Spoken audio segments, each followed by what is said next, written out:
আম আর চাঁপাইনবাবগঞ্জ এ দুটি শব্দ যেন একে অপরের পরিপূরক। একসময় এখানকার আমই ছিল এ অঞ্চলের পরিচয়, গৌরব আর অর্থনীতির প্রাণ। নবাবদের বাগানে প্রথম রোপণ হয়েছিল এই আম গাছ। ধীরে ধীরে হাজার হাজার গাছে ছেয়ে যায় গোটা জেলা। দেশ ছাড়িয়ে বিশ্ববাজারে পৌঁছায় এখানকার হিমসাগর, ল্যামড়া ও ফজলি আম। কিন্তু সময় বদলেছে চাহিদা। দেশীয় আমের স্বাদ থাকলেও বাজারে নেই দাম। পুরনো বয়স্ক গাছগুলো আর আগের মতো ফলনও দেয় না। আম বাগানি পড়েছেন ব্যাপক লোকসানে। ফলে এক এক করে কাটা পড়ছে শতবর্ষী গাছ, নিভে যাচ্ছে ইতিহাসের আলো। চাঁপাইনবাবগঞ্জের শিবগঞ্জ উপজেলার একদল চাষি এখন লড়াই করছেন ভিন্নভাবে। তারা পুরনো গাছে দিচ্ছেন নতুন প্রাণ টপ ওয়ার্কিং এর মাধ্যমে। টপ ওয়ার্কিং এমনই একটি কৃষি কৌশল যেখানে একটি বয়স্ক গাছে উন্নত জাত পুরো পরিবর্তন করা যায়। থাকার কৌশল হিসেবে টপ ওয়ার্কিং কে বেছে নেওয়া। টপ ওয়ার্কিং উন্নত জাতগুলো আমরা এই পুরাতন জাতগুলোকে ডাল ছাঁটাই বাছাই করার পরে উন্নত জাত প্রতিস্থাপন করে আমরা ভাগ্যের পরিবর্তন, অর্থনৈতিক পরিবর্তন এবং আম শিল্পকে বাঁচিয়ে রাখার জন্য, বছরব্যাপী উৎপাদন করার জন্য এই কৌশলে এগিয়ে আসছে। তো এই যে আপনারা দেখতে পাচ্ছেন এই গাছটিতে কিন্তু আমার এই বছরের ফেব্রুয়ারি মাসে আমি টপ ওয়ার্কিং করেছিলাম। এটি একটি গুঠি প্রজাতির গাছ ছিল। টপ ওয়ার্কিং এর মাধ্যমে আমি কাটিমন জাতে রূপান্তরিত করেছি। এই যে দেখুন কি চমৎকার আম ধরে গেছে। তো আমরা এই প্রকল্পের আওতায় সহযোগিতা পাওয়ার ফলে আমি কিন্তু অনেকেই, আমার মতো আরো যারা ফার্মার আছে তারা সকলেই কিন্তু উপকৃত হয়েছে। আগের যে জাতটি ছিল সেই জাতটি ছিল গুঠি প্রজাতির। এটা শুধু প্রসেসিং কোম্পানির জন্য আমরা বিক্রি করতাম 500-600 টাকা মন দরে। এখন এই যে দেখতে পাচ্ছেন এগুলো কাটিমন আম ধরে আছে। এই আমগুলো আমি আশা করছি 10,000 টাকা মন দরে বিক্রি করব। গতানুগতিক জাতের আম গাছ একটি নির্দিষ্ট বয়স পরে আর আগের মতো ফলন দিতে পারে না। টপ ওয়ার্কিং এর মাধ্যমে আধুনিক ও উন্নত জাতের আমের ডাল বা শাখা প্রতিস্থাপন করা হয় পুরনো গাছে। এতে পুরনো গাছ নতুন জাতের আম উৎপাদনে সক্ষম হয়।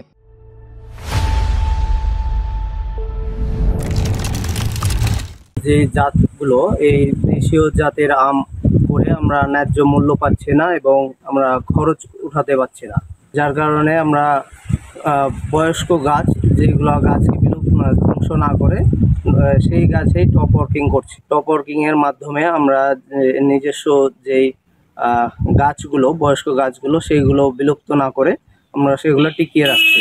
সুইট কাটিমন, বানানা ম্যাঙ্গো, মিয়াজাকি, চিয়াংমাই, এই সমস্ত জাতগুলো, যে সমস্ত আধুনিক জাত এবং বাজার মূল্য যেগুলো ভালো আছে সেগুলো নিয়ে আমরা টপ ওয়ার্কিং করে প্রতিস্থাপন করতেছি। আগামীতে অ্যাকচুয়ালি এটা তো উৎপাদন অনেক কম, সে তুলনায় আশা করতেছি যে আগামী 10 ইয়ার্স এই জাতগুলো মোটামুটি মার্কেটে একটা ভালো আমরা বাজার মূল্য পাবো বলে আশা করি। অনুন্নত জাতগুলোকে উন্নত জাতে রূপান্তর করতে আধুনিক কৃষি প্রযুক্তি সম্প্রসারণ প্রকল্পের আওতায় আম চাষিদের টপ ওয়ার্কিং এর প্রদর্শনী দিয়েছে কৃষি সম্প্রসারণ অধিদপ্তর। অনুন্নত জাতগুলোকে উন্নত জাতে রূপান্তর করার জন্যই আমরা এই প্রদর্শনী দিয়েছি। অনুন্নত জাতগুলোতে লাভজনক হয় না বিধায় আমরা এই রাজশাহী কৃষি উন্নয়ন প্রকল্পের মাধ্যমে উন্নত জাতে রূপান্তর করার জন্য এই টপ ওয়ার্কিং প্রদর্শনী দেওয়া। আশা করছি আগামীতে অন্যান্য কৃষকদেরকেও আমরা এই প্রকল্পের মাধ্যমে অনুন্নত জাতের যেগুলো বাগান আছে উন্নত জাতে বাগানে রূপান্তর করার জন্য আমরা প্রদর্শনী এবং সহযোগিতা করব। কৃষি সম্প্রসারণের মাধ্যমে রাজশাহী বিভাগের কৃষি প্রকল্পের আওতায় 73 জন চাষিকে টপ ওয়ার্কিং এর মাধ্যমে প্রদর্শনী দেওয়া হয়েছে। এর প্রভাবে আশেপাশে প্রায় 500 হেক্টর জমিতে টপ ওয়ার্কিং হয়েছে। কৃষক যেহেতু আর পুরাতন গাছ না কাটে, সেই পুরাতন গাছগুলোকে আমরা জাত পরিবর্তনের মাধ্যমে, টপ ওয়ার্কিং এর মাধ্যমে যাতে আমরা উন্নত জাতে আমরা পরিবর্তন করতে পারি, সেই লক্ষ্যে রাজশাহী বিভাগের যে প্রকল্প আছে এই প্রকল্প আধুনিক প্রযুক্তি সম্প্রসারণের মাধ্যমে রাজশাহী বিভাগ কৃষি উন্নয়ন প্রকল্পের আওতায় আমরা এই সমস্ত কৃষকদের আমরা তালিকা করে তাদেরকে আমরা টপ ওয়ার্কিং এর মাধ্যমে জাত পরিবর্তন এই প্রদর্শনী আমরা দিয়েছি এবং কৃষক এটা ভালোভাবে নিচ্ছে। আমরা আশা রাখি এর ফলে আমাদের উন্নত যে জাতগুলো সেগুলো আমরা কাটিং করে সামনের দিকে অগ্রসর হচ্ছি। আশা করি এখান থেকে কৃষকের যে ভবিষ্যৎ, তাদের যে কর্মপন্থা, এটি পরিবর্তন হবে এবং ব্যাপক একটা উন্নয়নের সাড়া পড়বে। পর্যন্ত আমরা এই প্রকল্পের আওতায় প্রায় 73 জন কৃষককে আমরা প্রদর্শনী দিয়েছি।